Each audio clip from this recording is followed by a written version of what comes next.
సినీ నటుల వ్యక్తిగత జీవితాలు. సినిమా ఇండస్ట్రీలో ఓ వెలుగు వెలిగిన ఎందరో సినీ నటుల జీవితాలు తారాజువ్వల్లాగా ఓ వెలుగు వెలిగి చప్పుమని చీకటిలో కలిసిపోయిన సంఘటనలు ఎన్నో ఉన్నాయి. అలా మన తెలుగు చిత్రసీమ రంగంలోకి సాధారణ నటులుగా అడుగుపెట్టి చరిత్రనే తిరగదాసే విధంగా గొప్ప నటీమణులుగా ఎదిగిన వారు ఎందరో. ఇప్పుడు నేను మీ ముందుకు తీసుకువస్తున్నది అలాంటి ఇంకొక నటీమణి యథార్థ గాథ గురించి, మీకు తెలియని ఆశ్చర్యకరమైన విషయాల గురించి.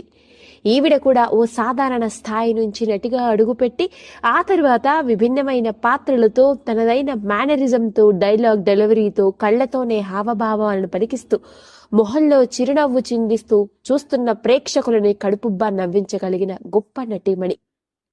ఆవిడ ఎవరో కాదండి, గిరిజా గారు. ఈ పేరుకి పరిచయం అవసరం లేదు అని అంటారు నేను.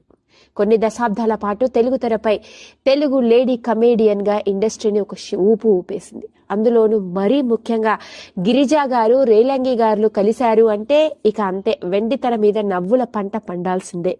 తెలుగు వెండితెర మీద నవ్వుల రాణిగా తన నవ్వులతో ప్రేక్షకులందరినీ కడుపుబ్బా నవ్వించింది.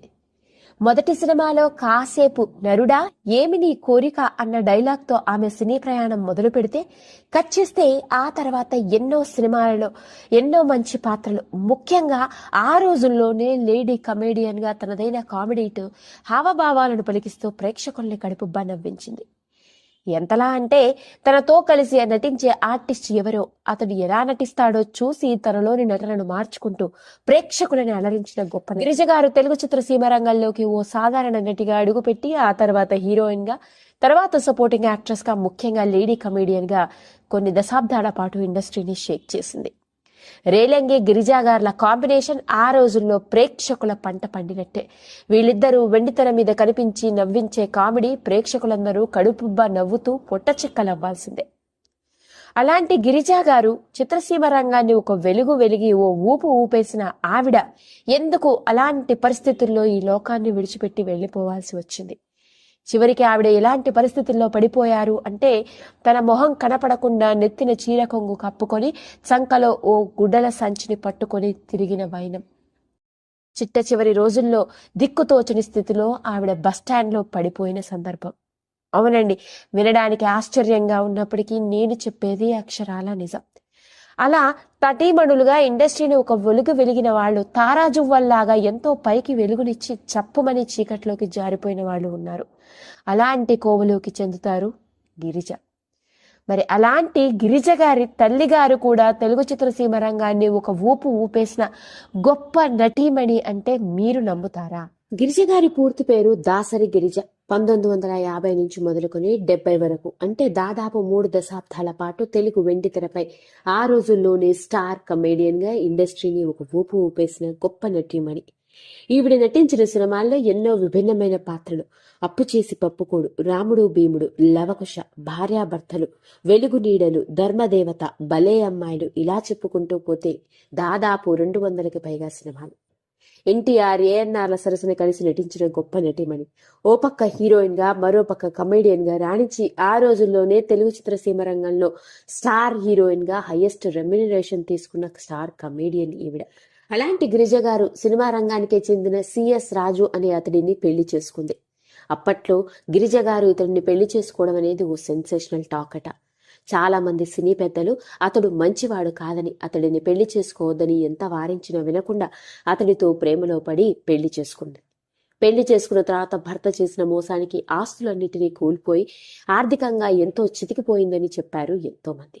గిరిజ గారి తల్లి గారు కూడా తెలుగు చలనచిత్ర సీమ రంగాల్లోని తొలి తెలుగు నటి అన్న విషయం మీకు తెలుసా? ఆవిడ 1905 నుండి 1952 వరకు ఎన్నో సినిమాల్లో హీరోయిన్ గా నటించి అలరించారు. గిరిజ గారి తల్లి పేరు దాసరి రామతిలకం గారు. విజయవాడకు చెందిన ఈమెకి చిన్నతనం నుంచే నటన అంటే ఎంతో ఇష్టం. నటన మీద ఉన్న ఇష్టంతో నటనే జీవితంగా బతకాలి అనుకున్న ఆవిడ రంగస్థల నటిగా ఆ రోజుల్లోనే ఎంతో మంచి పేరు ప్రఖ్యాతలను గడించింది. నటిగా మాత్రమే కాకుండా తన గాత్రంతో సంగీత కచేరీలు చేసి ఓ స్టార్ సింగర్ గా కూడా ఆ రోజుల్లో గుర్తింపు.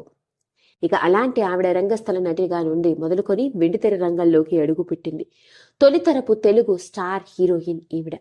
ఆ రోజుల్లో ఈవిడ నటించిన చింతామణి సినిమాలో ఓ వేశ్య పాత్ర అయిన చింతామణి పాత్రను పోషించి అందరినీ నోరెళ్లబెట్టేలా చేసింది. ఏమాత్రం సినిమా అంటే కూడా తెలియని ఆ రోజుల్లోనే ఇలాంటి విభిన్నమైన పాత్రలు పోషించడం అనేది మామూలు విషయం కాదు. ఇక 1933వ సంవత్సరంలో ఈవిడ నటించిన సావిత్రి సినిమాలోని సావిత్రి పాత్ర ఈవిడకి స్టార్ హీరోయిన్ గా గుర్తింపు తెచ్చిపెట్టింది. అలా సావిత్రి, రామదాసు, చింతామణి, శ్రీకృష్ణ లీలలు, ద్రౌపది వస్త్రాపరణం, మోహిని రుక్మాంగద ఇలా ఎన్నో సినిమాల్లో నటించింది.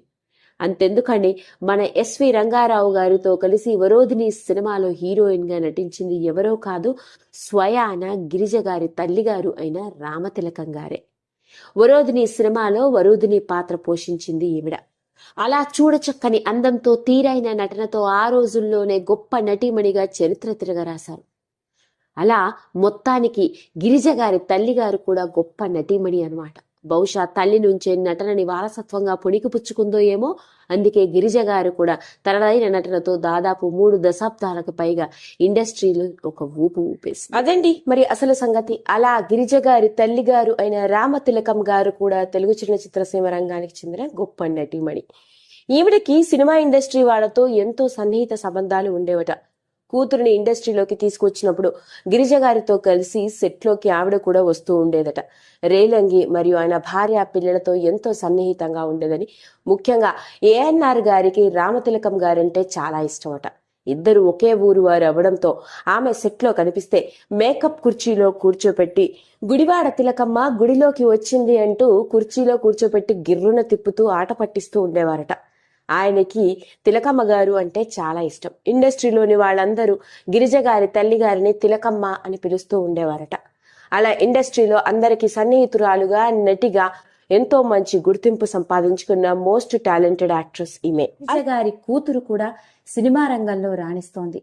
1 కాదు 2 కాదు, ఈవిడ కూడా తల్లి మాదిరిగానే దాదాపు 150కి పైగా సినిమాలో నటించి నటిగా మంచి గుర్తింపును సంపాదించుకుంది. తెలుగు, తమిళ్, కన్నడ, మలయాళ ఇలా 4 భాషల్లో రాణించిన మంచి యాక్ట్రెస్ గిరిజ గారి కూతురు. ఇక ఆ విషయంలోకి వెళ్తే, గిరిజ గారు యాక్ట్రెస్ గా రాణిస్తున్న రోజుల్లోనే సిఎస్ సన్యాసిరాజు అనే అతడిని పెళ్లి చేసుకుంది. అతడు కూడా సినిమా రంగానికి చెందినవాడే. ఇక వీళ్ళిద్దరికీ ఒక కూతురు పుట్టింది. ఆవిడే సలీమా. సలీమా గారి అసలు పేరు కాళేశ్వరి దేవి. తన 2 ఏళ్ల వయసులోనే చైల్డ్ ఆర్టిస్ట్ గా సినీ రంగ ప్రవేశం చేసింది. ఇక మన తెలుగు విషయానికి వస్తే, శ్రీ అక్కినేని నాగేశ్వరరావు గారు నటించిన 200 సినిమా మేఘ సందేశం సినిమాలో నాగేశ్వరరావు గారికి కూతురుగా నటించి చైల్డ్ ఆర్టిస్ట్ గా తెలుగు చిత్రసీమకి పరిచయం అయింది. తల్లి నాగేశ్వరరావు గారితో కలిసి నటించడం, తర్వాత తరమైన కూతురు కూడా నాగేశ్వరరావుతో కలిసి నటించడం ఇంకొక విశేషం. అలా తెలుగు సినిమా ఇండస్ట్రీలోకి అడుగుపెట్టి ముందు చైల్డ్ ఆర్టిస్ట్ గా, ఆ తర్వాత హీరోయిన్ గా నటించింది. ఇక తెలుగులో దొంగల వేటగాడు, మహాయానం, అరణ్యం వంటి సినిమాల్లో హీరోయిన్ గా నటించింది. ఇక తెలుగు తర్వాత తమిళ్, కన్నడ, మలయాళ భాషల్లో ఎన్నో సినిమాల్లో ఆర్టిస్ట్ గా నటించి మంచి గుర్తింపును సంపాదించుకుంది ఈవిడ సినీ కెరియర్ లో దాదాపు 150కి పైగా సినిమాల్లో నటించింది. కేవలం సిల్వర్ స్క్రీన్ మీద నటించే యాక్ట్రెస్ గా మాత్రమే కాకుండా బుల్లితెర ఇండస్ట్రీలోకి కూడా అడుగుపెట్టి తమిళ్, మలయాళ భాషల్లో ఎన్నో డైలీ టీవీ సీరియల్స్ లో నటించింది. ఇక తమిళ్లో నటించిన శ్రీ లక్ష్మీ స్టోర్స్ అనే సీరియల్ ఈమెతి తెలుగులో కూడా డబ్ చేయడం జరిగింది. ఆ విధంగా డైలీ టీవీ సీరియల్ ఆర్టిస్ట్ గా సలీమా గారు మన తెలుగు ప్రేక్షకులకి కూడా సుపరిచితులైనమాట. ఓ పక్క ఆర్టిస్ట్ గా రాణిస్తూ మరో పక్క ఎన్నో సొంతంగా వ్యాపారాలను మొదలుపెట్టి బిజినెస్ ఉమెన్ గా సక్సెస్ఫుల్ గా జీవితాన్ని వెళ్లదీస్తోంది. మొత్తానికి తెలుగు సినీ చరిత్రలోనే గర్వించదగ్గ నటుల్లో ఫీమేల్ కమేడియన్ గా తనదైన నటనతో ప్రేక్షకులందరి గుండెల్లో చిరస్థాయిగా నిలిచిపోయిన గొప్ప నటీమణి అయిన గిరిజ గారి కూతురు కూడా సినిమా రంగానికి చెందిందే. అది కూడా మన తెలుగు సినిమా ఇండస్ట్రీ, అందులోనూ తెలుగు సినిమా హీరోయిన్ గా మన ముందుకు వచ్చిందన్నమాట. ఈ వీడియో కనుక మీకు నచ్చినట్లయితే లైక్ చేయండి, షేర్ చేయండి, సబ్స్క్రైబ్ చేసుకోండి. మరిన్ని వీడియోస్ కోసం పక్కనే ఉన్న బెల్ ఐకాన్ని నొక్కడం మాత్రం మర్చిపోకండి.